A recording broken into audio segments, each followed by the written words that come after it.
అసలు మ్యాటర్ ఏంటంట, అసలు మ్యాటర్ ఏంటి, గులాబీ పార్టీలో ఏం జరుగుతా ఉంది?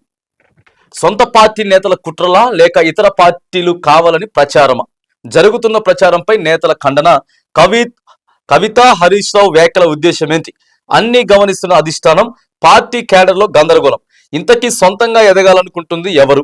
వారికి అడ్డుపడుతున్నది ఎవరు? సొంత పార్టీ నేతల కుట్రలా లేకపోతే ఇతర పార్టీలకు కావాలని ప్రచారం అని అంటే మాత్రానికి ఈ సెకండ్దే అనుకోవచ్చు ఇప్పుడున్నటువంటి పరిణామాలను పెట్టి. ఎందుకంటే నిన్న కుండా వదలు కొట్టి చెప్పిండు ఆయన, ఏదన్నా ఇప్పుడు ఇదే కదా కరెక్ట్ సందర్భం, ఇదే సందర్భం కాబట్టి ఒకవేళ పోవాలనుకుంటే పోవుడు కానీ లేకపోతే కొత్త పార్టీ పెట్టేటటువంటి కానీ ఇంకా భవిష్యత్తు కార్యాచరణ ఏమైనా ఉంటే ముందు ప్రకటిస్తా అనేటటువంటి ఒక సందేహమైన పెట్టాలి.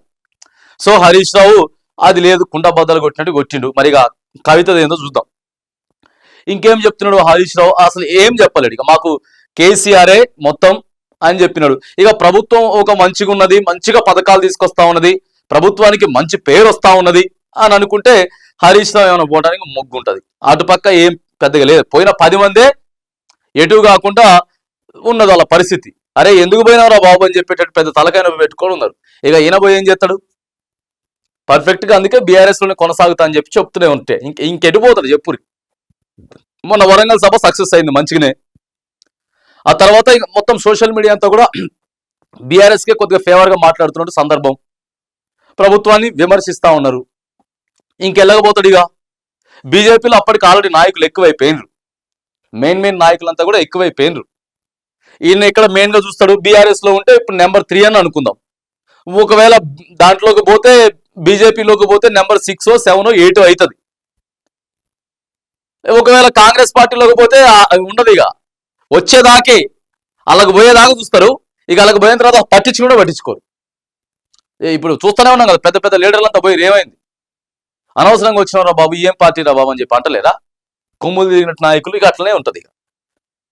సో ఇక ఇవన్నీ కూడా సోషల్ మీడియాలో జరుగుతున్న ప్రచారమే అయి ఉండొచ్చు. ఆ గులాబీ పార్టీలో ఏం జరుగుతుంది అనేది ఇప్పుడు సర్వత్రా ఆసక్తి నెలకొన్నది. సొంత పార్టీ నేతలపైనే కుట్రలు పన్నుతున్నారా? కావాలని ఇతర పార్టీలకు చెందిన నేతలు దుష్ప్రచారం చేస్తున్నారు. రాజకీయంగా ఎదగనివ్వకుండా అడ్డుపడుతున్నారు. నేతగా వ్యక్తిగతంగా పేరు రాకుండా రాజకీయ ఎత్తుగడలు వేస్తున్నారు. అసలు ఏం జరుగుతుంది? స్వయంగా నేతలే వచ్చి వివరణ ఇచ్చుకునే పరిస్థితి ఎందుకు వచ్చిందనేది రాజకీయ వర్గాలతో పాటు పార్టీలను తీవ్ర చర్చకు దారితీసింది.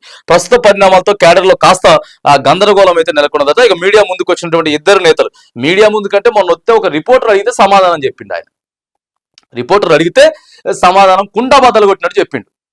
ఆయన ముందుగాల ఏం చెప్పలేదు. లేకపోతే ఆయన ఒకవేళ చెప్పాలనుకుంటే హరీష్ రావు సంచలన ప్రెస్ మీటు అవి ఇవి సపరేట్ ప్రెస్ మీట్లు పెట్టుకుంటాడు. బీఆర్ఎస్ భవన్లో ఎందుకు పెడతాడు? గంతే, అవునా కాదా? ఆయనకి వేరే ఉద్దేశం, కొత్త పార్టీ పెట్టుకోవాలన్నా లేకపోతే వేరే పార్టీలోకి పోవాలనుకుంటే ఒక సమీక్ష సమావేశం ఆయన నిర్వహించుకుంటాడు. బీఆర్ఎస్ భవన్లోకి ఎందుకు పెట్టుకుంటాడు? సో పార్టీలోని ఇద్దరు కీలక నేతలపై సోషల్ మీడియాలో ప్రచారం జరుగుతున్నది.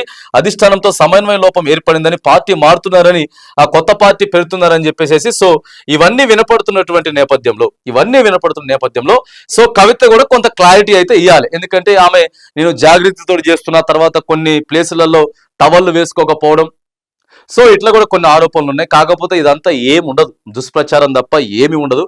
కాకపోతే జైలుకి వచ్చింది కాబట్టి సో కొన్ని రోజులు అవాయిడ్ చేసేటటువంటి ప్రయత్నం అయితే ఉంటుంది తప్ప ఆ కన్న కూతురు వేరే పార్టీలోకి పోయే అంత ఇదైతే సో బీఆర్ఎస్ లో అయితే లేదు. మరి చూడాలి. సో కానీ హరీష్ రావు అయితే కుండా వదలు కొట్టినాడు. ఇదే ఏం లేదు, సింపుల్ ఏం లేదు. కాంగ్రెస్ లా పోయినా కూడా పెద్ద గేమ్ ఉండదు. బీజేపీలోకి పోతే నెంబర్ వేరే ప్లేస్ వస్తుంది.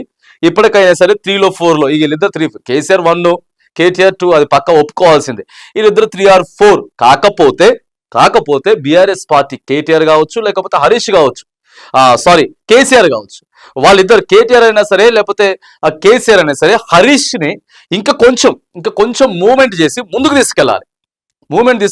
ముందుకు తీసుకెళ్తే మాత్రానికి ఇలాంటి విమర్శలన్నింటి కూడా చెక్ పెట్టేటటువంటి ప్రయత్నం అయితే ఉంటది. కాబట్టి సో అలాంటివన్నీ కూడా మరి ఇంకా ఏమైనా పరిణామాలు ఏమైనా ఉంటాయి అయితే చూడాలి. కానీ హరీష్ రావు అయితే కుండా బద్దలు కొట్టినాడు.